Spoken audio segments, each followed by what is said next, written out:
विद्यार्थी मित्रांनो, मागील तासाला आपण या ठिकाणी धातू साधित अव्यय बरोबर आहे की नाही, म्हणजे या ठिकाणी आपण चित्रांच्या माध्यमातून काय शिकलेलो आहोत, धातू साधित अव्यय। त्यामध्ये त्वांत, लेबंत आणि तुमंत या अव्ययांचा आपण अभ्यास केलेला आहे मागील तासाला। लक्षात येते का बघा, इयत्ता 9वी लक्ष पुढे द्यायचंय। आता पुढचा घटक आपण नवीन अभ्यासणार आहोत, व्याकरणाचाच आहे। तुम्ही 8वी 9वी मध्ये शिकला आहात वर्णनाम सहचर्यम। काय या ठिकाणी घटकाचं नाव काय आहे वर्णनाम सहचर्यम। वर्णनाम सहचर्यम म्हणजे काय, तर वर्णांचे सहचर्य वर्ण बरोबर आहे की नाही। संस्कृतमध्ये एकूण किती वर्ण आहेत, तर 48 वर्ण मिळून बरोबर आहे। स्वराष्ट्रीय सगळे मिळून किती आहेत, 48 वर्ण आहेत। मग यांचं सहचर्य म्हणजे हे एकमेकांच्या संयोगाने एकमेकांना धरून राहतात वर्ण बरोबर की नाही। म्हणून इथं तुम्हाला वर्णनाम सहचर्य असं शिकायचं आहे। पान नंबर 14 वर लक्ष पुस्तकात पाहिजे। पान नंबर 14 वर बघा, या ठिकाणी वर्णनाम सहचर्य तुम्हाला इथं या ठिकाणी तुम्हाला काय दिलेलं आहे, तर चित्र दिलेली आहेत बरोबर की नाही।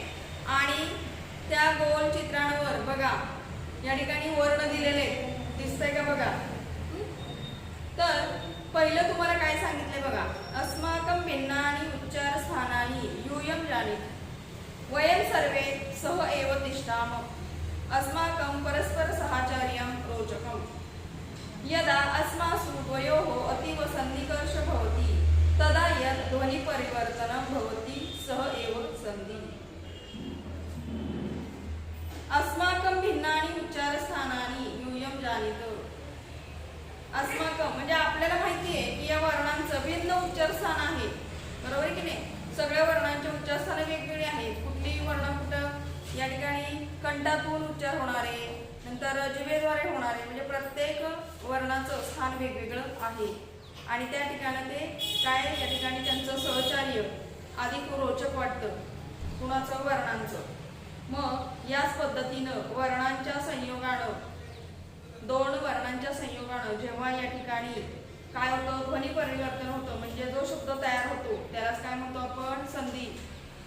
दोन शब्द एकत्र आले की काय होतं, त्याचा दोन शब्द एकत्र आले। समजा आता इथं उदाहरणार्थ तुम्हाला दिलेले न अधिक अस्ति नास्ति, न अधिक अस्ति बरोबर आहे। न आणि अस्ति या दोन शब्दांचा संयोग होऊन कुठला शब्द तयार झालाय, काय झालं परिवर्तन, तर संधी निर्माण झालेला आहे। मग या ठिकाणी असं तिथं सांगितलेलं आहे, यदा अस्मासु द्वयोः अतीव सन्निकर्ष, जेव्हा दोघांमध्ये अतिशय जवळीक येते त्यावेळेला ध्वनी परिवर्तन होतं, त्यालाच आपण काय म्हणतो, संधी।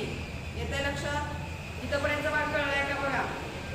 वर्णांमध्ये ज्या वेळेला वर्णांचा संयोग होतो म्हणजे ते वर्ण काय होतात, एका जवळीक येतात बरोबर आहे। संयोग होणं म्हणजे काय, त्यांचा या ठिकाणी दोन वर्णांचा किंवा दोन शब्दांचा या ठिकाणी संयोग होतो, जेव्हा एक शब्द तयार होतो त्या शब्दांबद्दलच या ठिकाणी वर्णांचं सहचर्य तर तुम्हाला दाखवलेलं आहे। बघा आता पहिलं काय, आवयोः संयोगेन आकारः भवति यथा न अधिक अस्ति बरोबर नास्ति। आवयोः संयोगेन आकार भवति, आमच्या संयोगानं आ हा ध्वनी तयार होतो, आ। न अधिक अस्ति नास्ति, नास्ति ना, म्हणजे इथं काय झालंय, आ हा ध्वनी तयार झालेला आहे। कोणाच्या संयोगानं, तर न अधिक अस्ति, हे दोन्ही काय झालेले त्या ठिकाणी वर्ण एकत्र आले, कुठला शब्द तयार झालाय, नास्ति। म्हणजे या पद्धतीने इथं वर्णांचा संयोग दाखवलेला, सहचर्य दाखवलेलं आहे। कळतंय का, पुढे बघा दुसरं बघा काय दाखवले, संधी दाखवले। प्रत्येक तुम्ही प्रत्येक चित्रामध्ये, प्रत्येक याच्यामध्ये, प्रत्येक वर्णामध्ये आता एकूण तुम्हाला या ठिकाणी काय सांगितलेलं आहे, या ठिकाणी वर्णांचा संयोग केल्यानंतर संधी कशा तयार होतात, आकारांत, उकारांत, उकारांत हे शब्द तुम्ही शिकला 8वीला, त्याच पद्धतीने इथं तुम्हाला दिलेला आहे। बघा पुढचं बघा, दुसऱ्यामध्ये यायचंय, अ आणि आ, काय होतो, वरती लक्ष द्यायचंय। आता जेव्हा तुम्हाला मी सुरुवातीला संधी नंतर काय आपलं चाललेलं आहे, पहिलं जे आहे म्हणजे या ठिकाणी यांच्या संयोगानं काय होतो तर आ हा ध्वनी निर्माण होतो. लक्षात घ्या, आ. न अधिक अस्ति नास्ति. दुसरा बघा, कुठलाही वर्ण ई ई. आवयोः सन्निकर्ष इकारे परिणमते. परिणमते. आवयोः सन्निकर्ष आमच्या जवळिकीचा परिणाम. म्हणजे ई आणि ई यांची जवळीक म्हणजे यांचा संयोग झाल्यानंतर काय होतोय इकारे परिणमते. दीर्घ ई हा ध्वनी तयार होतो. दीर्घ ई बरोबर आहे, हा ध्वनी तयार होतो. म्हणजे उदाहरण काय दिले बघा, रवी अधिक इंद्र बरोबर रवींद्र. काय झालाय ईचा दीर्घ ई रवींद्र. तिसरा बघा काय वर्ण उ. आवयोः अपि उकार भवति. आवयोः अपि उकार भवति. आमच्या संयोगाने देखील दीर्घ उ हा ध्वनी निर्माण होतो. उचा काय झालं दीर्घ उ झालाय बरोबर आहे. नंतर त्यांनी उदाहरण काय दिलंय भानु अधिक उदय भानुदय.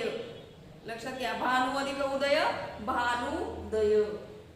भानुदय म्हणजे इथं दीर्घ उ हा ध्वनी तयार झालेला आहे, निर्माण झालेला आहे. या पद्धतीने वर्णांचं सहचर्य तिथं दाखवलेलं आहे. पुढचा आव कुठला येणार या ठिकाणी आता रु. रु ऋषीतला आहे बघा रु. आवयोः संयोगेन ऋकार भवति. ऋकार भवति बघा. यथा मातृ अधिक ऋणम मातृऋणम बरोबर नाही. मातृ अधिक ऋणम मातृणम म्हणजे बघा या ठिकाणी काय झालंय आमच्या दोघांच्या संयोगाने ऋच्या संयोगाने काय होतोय ऋकार बरोबर आहे की नाही. ऋकार होतोय. मातृ अधिक ऋणम मातृणम म्हणजे या पद्धतीनं संयोग झाल्यानंतर मातृ अधिक ऋणमचा संयोग झाल्यानंतर मातृऋणमचा या ठिकाणी काय होतं ऋकार निर्माण होतो यांच्या संयोगानं. आता या ठिकाणी अचा काय झाला आ हा ध्वनी निर्माण झाला. पहिल्या उदाहरणामध्ये न अधिक अस्ति नास्ति आ हा ध्वनी निर्माण झाला. नंतर ई काय झालं ईचा मिळून दीर्घ ई हा ध्वनी निर्माण झाला. उदाहरण काय दिले रवी अधिक इंद्र बरोबर रवींद्र. तिसरा वर्ण काय दिलाय उ. यांच्या संयोगानं काय तयार झालाय उकार म्हणजे या ठिकाणी दीर्घ उ निर्माण झालेला आहे. भानु अधिक उदय भानुदय. आणि चौथा वर्ण आपण घेतला रु. याच्या संयोगाने ऋकार निर्माण झाला म्हणजेच मातृ अधिक ऋणम मातृणम बरोबर आहे मातृऋणम. हे या पद्धतीने इथं ऋकार तयार झालेला आहे. म्हणजेच बरोबर आ. ई बरोबर काय झालं दीर्घ ई. उ बरोबर दीर्घ उ. ही समान उच्चारणाच्या अक्षरांचा काय झालाय दीर्घरूप संधी झाला. दीर्घरूप. सवर्ण म्हणजेच काय समान उच्चार सवर्ण. अयम समानानां वर्णानां दीर्घरूपम संधी. या ठिकाणी अयम समानानां हे सगळे वर्ण जे आहेत ते कसे समान आहेत आणि सगळे कसे उच्चारण्यासाठी दीर्घरूप आहे म्हणून याला सवर्ण दीर्घ संधी असं म्हणतात. हे सगळे सवर्ण दीर्घ संधी आहेत बरोबर आहे की नाही. अ अधिक आ ई अधिक दीर्घ ई. नंतर या ठिकाणी उ अधिक दीर्घ उ आणि ऋकाराचं काय झालं ऋकार झालेला आहे बरोबर की नाही. या ठिकाणी दीर्घ म्हणजे काय सवर्ण दीर्घ संधी या ठिकाणी याला म्हटलं जातं. हे जे चार तुम्हाला दिलेले आहेत पिवळ्या याच्यामध्ये कुणाकुणाचा संयोग झाल्यानंतर काय तयार होतं हे तुम्हाला सवर्ण दीर्घ संधी दिलेले आहेत वरच्या भागामध्ये. पिवळ्या रंगाचा जो भाग आहे ते सगळे सवर्ण दीर्घ संधी आहेत बरोबर आहे की नाही. आणि इथं कुठले कुठले वर्ण घेतलेले बघा अ ई उ बरोबर. आता खालच्या बाजूला यायचंय. खालच्या बाजूला म्हणजे काय खाली यायचंय. काय केले आता इथं तुम्हाला हा भाग कळलाय का वरचा जो आहे सवर्ण दीर्घ संधी कशाला म्हणायचं तर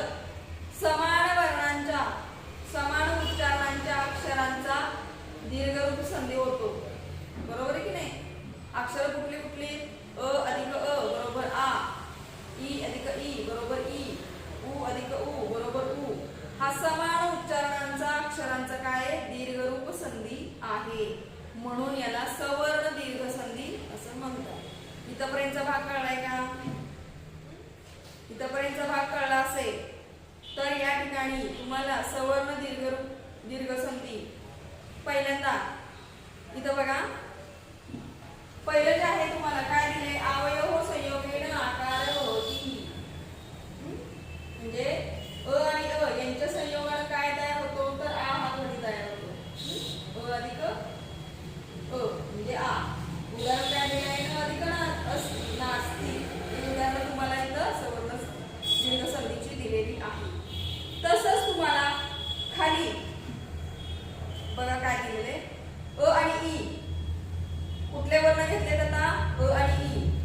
काय होतं बघा, अ आणि ई च यदि अवयव अतिशयितः सन्निधी तर्हि अवयव स्थाने एकार उपतिष्ठति यथा गण अधिक ईश इत्यस्य उच्चारणं गणेशः. यदि अवयव अतिशयित सन्निधी, जर आमच्या दोघांच्या म्हणजे कोणाच्या, अ अधिक ई असा संधी झाला तर आमच्या दोघांच्या जागी काय येतं, ए येतो. ए बरोबर की नाही, म्हणजे एकार उपतिष्ठती. एकार काय होतो, दोघांच्या जागी ए हा तयार होतो. ए बरोबर नाही, एकार उपतिष्ठती, एकार तयार होतो. उदाहरण काय दिले बघा, गण अधिक ईश इत्यस्य उच्चारण गणेश. अ अधिक ई आला इथं, लक्षात घ्या. कसं आहे या ठिकाणी आपण सवर्ण दीर्घ संधीमध्ये सुद्धा पाहिलं. आता खाली तुम्हाला थोडंसं काय वर्ण वेगळे घेतले त्यांनी, म्हणजे या पद्धतीनं तुम्ही बघायचंय काय होतंय ते. नंतरचा दुसरा बघा, कुठला घेतलाय वर्ण, तर अ अधिक उ. अ उ घेतलेला आहे. या ठिकाणी बघा, अवयव संधिकर्षस्य परिणाम रूपेण द्वयोपि स्थाने ओकार आयाती. आता आमच्या दोघांच्या संयोगाने, दोघांच्या म्हणजे कोणाच्या, अ अधिक उ यांच्या संयोगाने एकत्र आल्यानंतर काय निर्माण होतंय, ओकार आयाती. ओकार पुस्तकामध्ये लक्ष द्या, लक्ष आहे का बघा, ओकार आयाती. या ठिकाणी अ अधिक उ यांचा एकत्र संयोग आल्यानंतर ओकार येतो. उदाहरणार्थ लंब अधिक उदरः, इथे लंबोदरः. बरोबर आहे की नाही, म्हणजे इथं ओकार आलेला आहे. सुरुवातीला काय आलेला आहे, एकार, नंतर काय आला, ओकार. उदाहरण लक्षात घ्या, गणेश लंबोदरः. आता पुढचं बघा, अवयव संयोगेन ऐ इति संधिरूपः आदेश भवति यथा सदा अधिक एव इति सदैव. वर्ण कुठले घेतले, आ अधिक ए यांच्या संयोगाने काय होतंय, तर ए असा संधीचा आदेश होतो. ए असा, आ अधिक ए या संधी रूपाचा आदेश काय होतो, ऐ. म्हणजे उदाहरण बघा, सदा अधिक एव इति सदैव. ऐ दोघांच्या संयोगानं अधिक ए यांच्या संयोगानं काय निर्माण होतं, तर ऐ हा आदेश संधिरूप आदेश तयार होतो. उदाहरण सदा अधिक एव इति सदैव. पुढचा कुठला वर्ण घेतलाय, आ अधिक ओ. आ अधिक ओ. अवयव संयोगेन औ इति संधिरूप आदेश भवति. आता या ठिकाणी आमच्या संयोगाने, कुणाच्या संयोगाने, आ आणि ओ म्हणजे आ अधिक ओ यांच्या संयोगाने काय तयार झालंय, तो उदाहरण काय दिले बघा, गंगा अधिक ओघ इति गंगौघ. बरोबर आहे, म्हणजे या पद्धतीने इथं संधिरूप आदेश औचा मिळतोय. आपण पहिल्या उदाहरणामध्ये ऐचा बघितला, नंतर औचा. सुरुवातीला ए, नंतर ओकार, एकार ओकार, नंतर ऐ, नंतर औ. आता पुढचं बघा, कुठला आता वर्ण घेतलाय, ई. काय घेतला वर्ण, ई. बघा, यदा मम संयोगः स्वरेण भवति ई ह्रस्व आणि दीर्घ वर्जयित्वा तदा मम परिवर्तनं य इति वर्णे भवति. बघा, जेव्हा माझा संयोग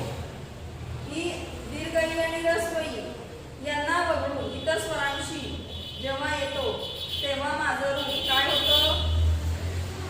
माझं रूप काय होतं? रूपांतर कशामध्ये होतं? तर य. बरोबर की नाही? म्हणजे या ठिकाणी माझं रूप बदलतंय, परिवर्तन होतंय. य इति वर्णे भवती. य हा वर्ण तयार होतो. उदाहरण बघा. करोमी अधिक हम.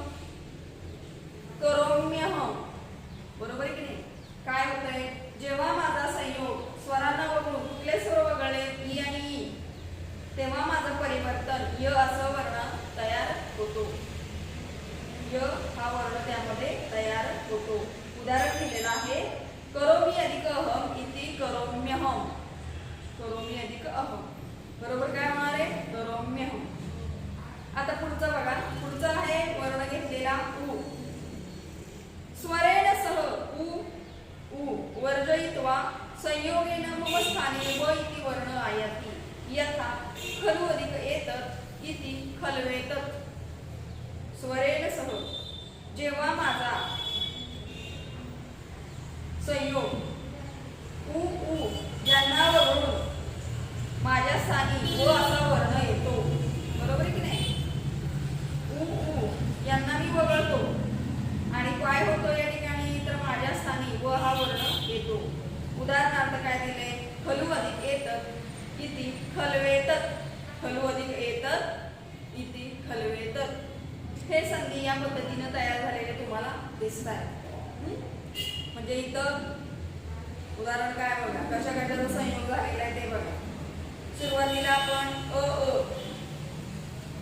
अ हा वर्ण घेतला. बघा आता काय काय तयार होते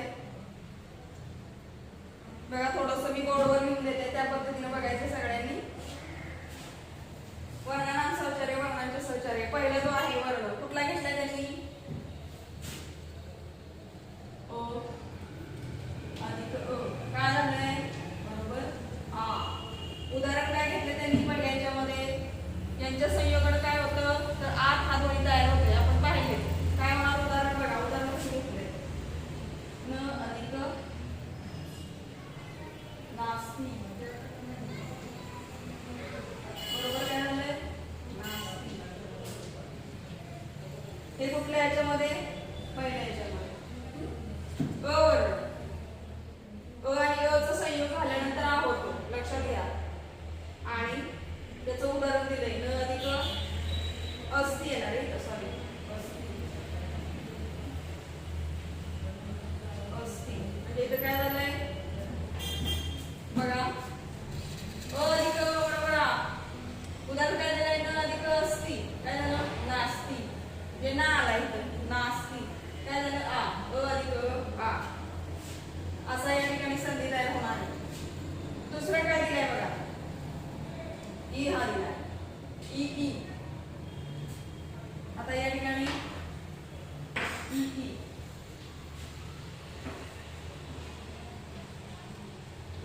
बरोबर काय झालं? तर हा झाला आकार.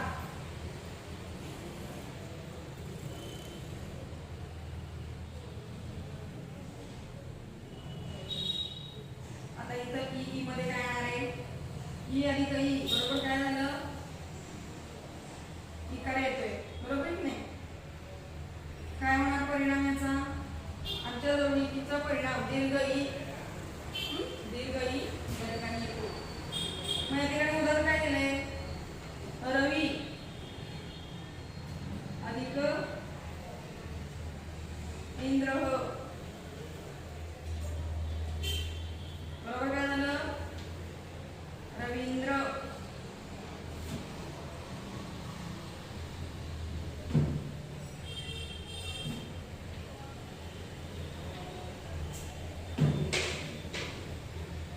काय झालं इथं?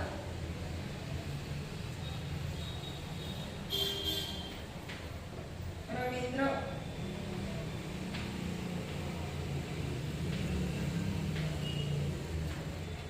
आता हे तुम्हाला अ अधिक अ बरोबर आ हे तुम्हाला समजण्यासाठी जरी तुम्ही नाही लिहिलं तरी चालू शकते. म्हणजे तुमच्या लक्षात उदाहरणं राहतील. लक्षात घ्या. उदाहरण दुसरे हे ते उदाहरण पहिले आपण पुस्तकातच बघतोय. पुन्हा पुन्हा संयोग झाल्यानंतर काय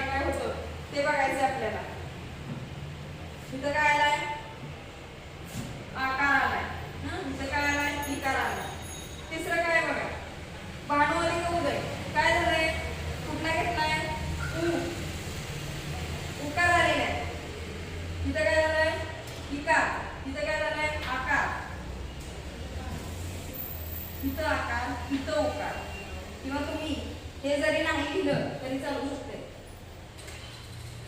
हे तुम्ही नाही लिहिलं तरी चालू शकते. लक्षात घ्या, काही लिहायची गरज नाही. फक्त आता इथं काय लिहा, पहिलं नास्ती, बरोबर नाही. इथं काय झालंय तर आकार, नास्ती आकार. रवींद्र होतं इकार, रवींद्रचं काय झालं इथं इकार होती, इकार आलेला आहे. आता पुढचं उदाहरण बघा, तिसरं. तिसऱ्यामध्ये काय या ठिकाणी उदाहरण काय, उकार भवती, उकार भवती. कसा उकार आहे तर भानु अधिक उदय, भानु अधिक उदय. काय येणार आहे भानुदय.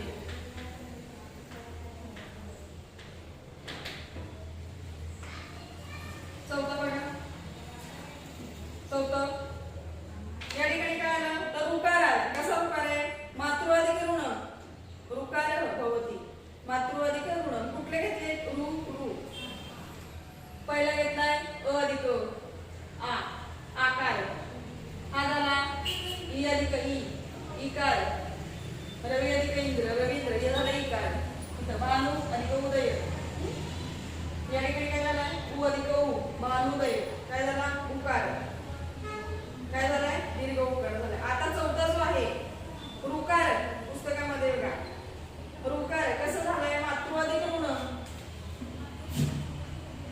मातृ अधिक ऋण. काय ना मातृ.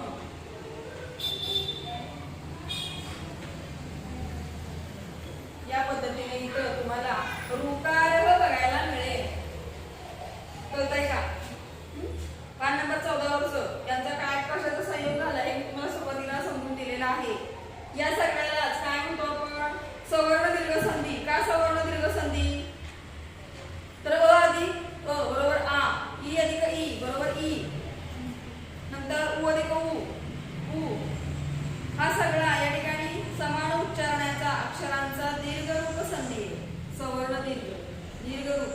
सगळी अक्षर कशी त्याची दीर्घ. अ अधिक अ बरोबर आ, ई अधिक ई बरोबर दीर्घ ई, बरोबर.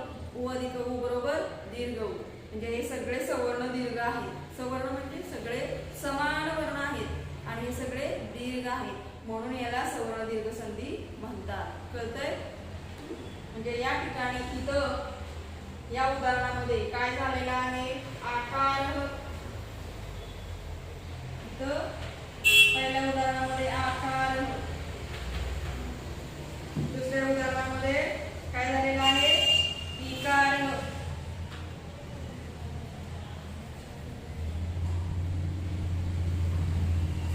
इथं इकार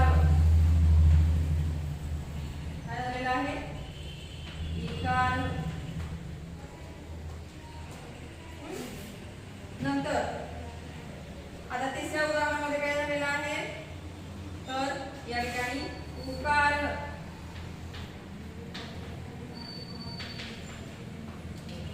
आणि मातृऋण. इथं काय झालेलं आहे उकार. ते तुम्हाला समजण्यासाठी मी दिलेलं आहे. या सगळ्याला सवर्ण दीर्घ संधी म्हणतात. हे कसले संधी सगळे सवर्ण दीर्घ संधी. सवर्ण का तर सगळे समान आहेत. सगळे काय समान आहेत. बघा या ठिकाणी खाली लिहून देते, इथं लिहून देते त्याच्यापेक्षा अ अधिक अ बरोबर काय झालं आ, ई अधिक ई बरोबर ई, उ अधिक उ बरोबर दीर्घ उ. हा समान उच्चार, समान उच्चार असणारा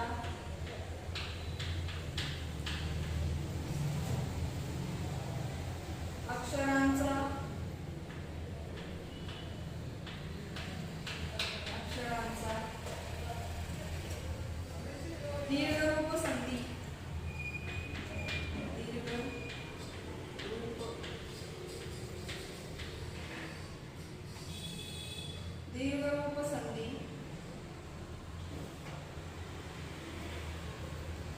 आहे म्हणून याला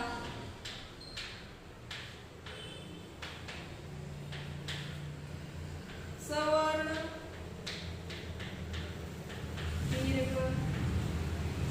दीर्घ संधी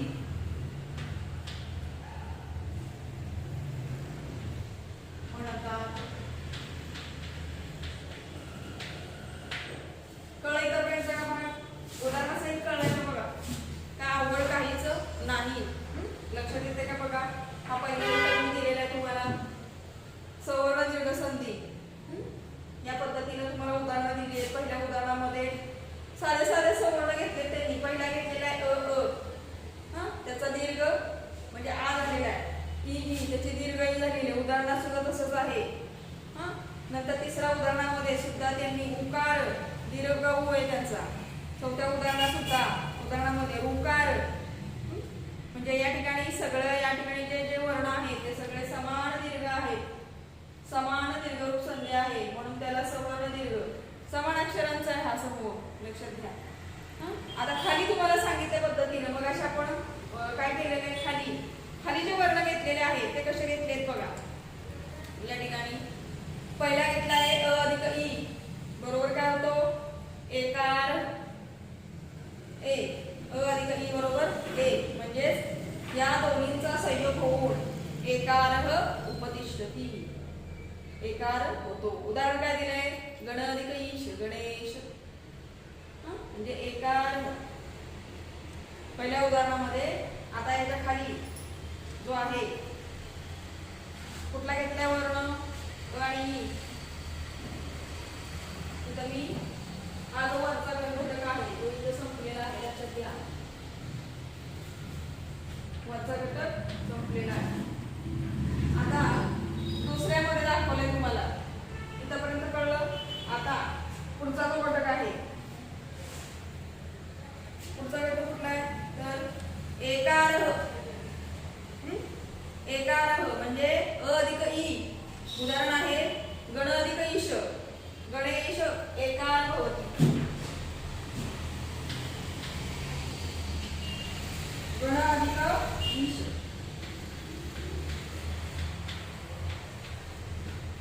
गण अधिक ईश, बरोबर काय गणेश.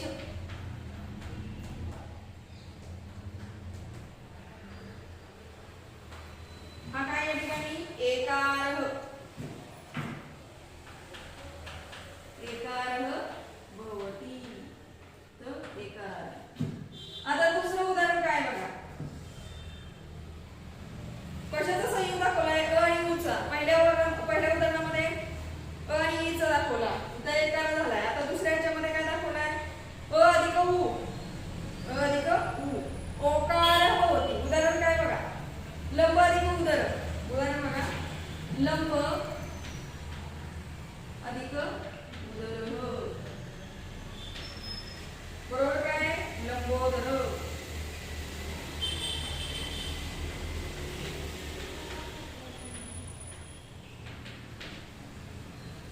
लंबोदर इथं काय ओकार भवति.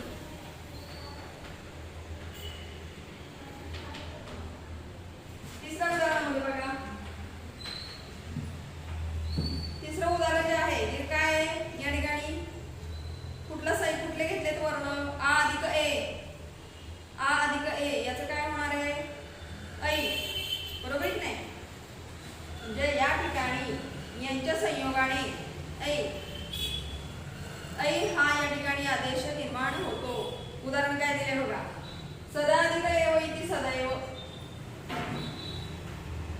सदा अधिक एव इति सदैव.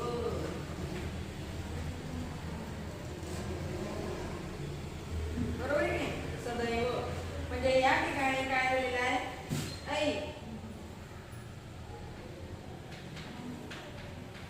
ऐ भवति, इथं ऐ झालेलं आहे.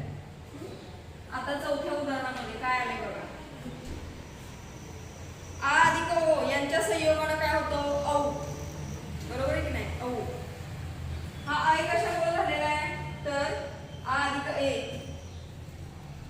आ अधिक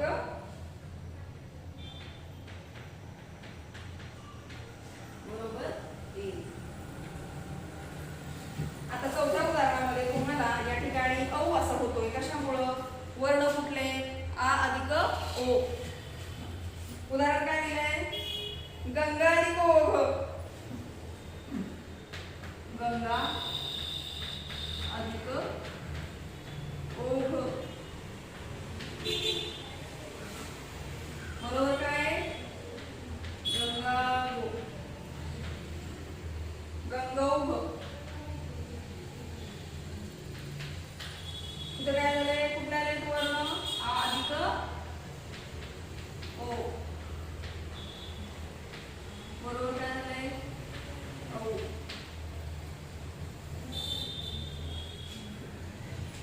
आता पुढच्या ह्याच्यामध्ये काय केलं, पुढच्या ह्याच्यामध्ये ईचा या ठिकाणी ई आणि ई ऱ्हस्व आणि दीर्घ यांना बघून माझा बदल म्हणजे या ठिकाणी माझा स्वरांशी जेव्हा रूप बदलतं तेव्हा या ठिकाणी काय येतो, य य हे काय येतं या ठिकाणी तर ध्वनी निर्माण होतोय. उदाहरण बघा, करोमी अधिक अहम इति करोम्यहम, करोमी अधिक अहम करोम्यहम, बरोबर काय, म्हणजे य हा इथं काय झालेला आहे, य हा इथं आलेला आहे, य हा वर्ण, हे लक्षात घ्यायचं. पुढे चालू आहे पाचवा, काय वर्ण, फक्त ई हा वर्ण घेतलेला आहे आणि याचा स्वराशी जेव्हा संयोग होतो तेव्हा ई आणि ई ऱ्हस्व ई आणि दीर्घ ई यांचा जेव्हा यांना ओळखून माझं बदल कशात होतो, य या वर्णात, म्हणजे हे वर्ण तिथं येतोय शब्दामध्ये य. तर कसा येतोय संधीमध्ये, करोमी अधिक हम इति करोम्यहम. उदाहरण बघा, करोमी अधिक अहम, काय ना संधी, करोम्यहम.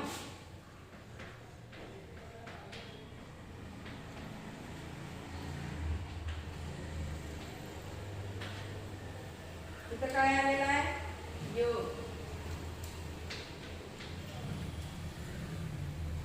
य हा वर्ण आलेला आहे. आता सहावं उदाहरण, याचं सुद्धा तसंच सांगितलेलं आहे की उ हा वर्ण घेतला त्यांनी आणि उ याचा स्वराशी जेव्हा संयोग होतो तेव्हा उ आणि उ यांना वगळून माझ्या स्थानी म्हणजे ऊच्या स्थानी काय येतं, व हा वर्ण येतो. काय येतं, व हा वर्ण. आणि इथं आपण काय बघितला तर ई आणि ई हे दोन्ही स्वर वगळून तिथं काय येतं तर य हा वर्ण आला, करोम्यहम य. तसा इथं काय येणार आहे, व हा वर्ण येतो. बघा उदाहरण, यथा खलु अधिक एतत्, बरोबर काय, खलवेत,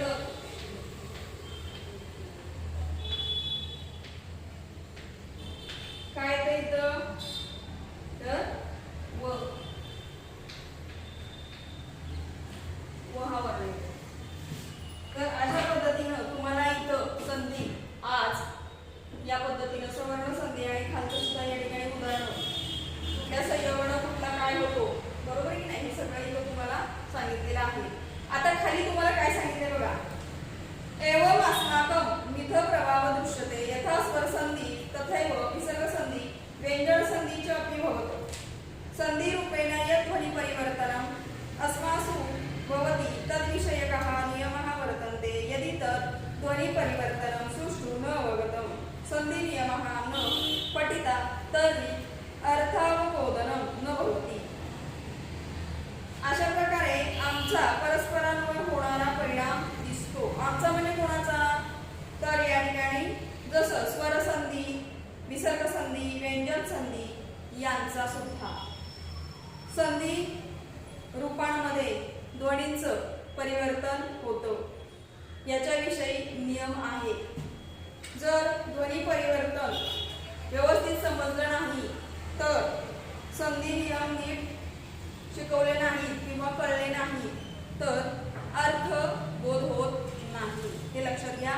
संधी वेगळा होऊन जातो, अर्थ कळत नाही, त्याच्यामुळे संधी वेगळं करता येत नाही. त्यामुळे संधी लक्षात घ्यायचे. हे सगळे संधी लक्षात आलेत का बघा.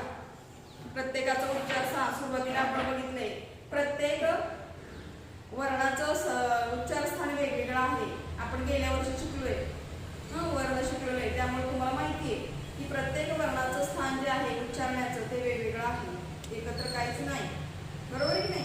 मग त्यामुळे ध्वनी परिवर्तन हे सगळ्यांचं होतच राहतं. त्यामध्ये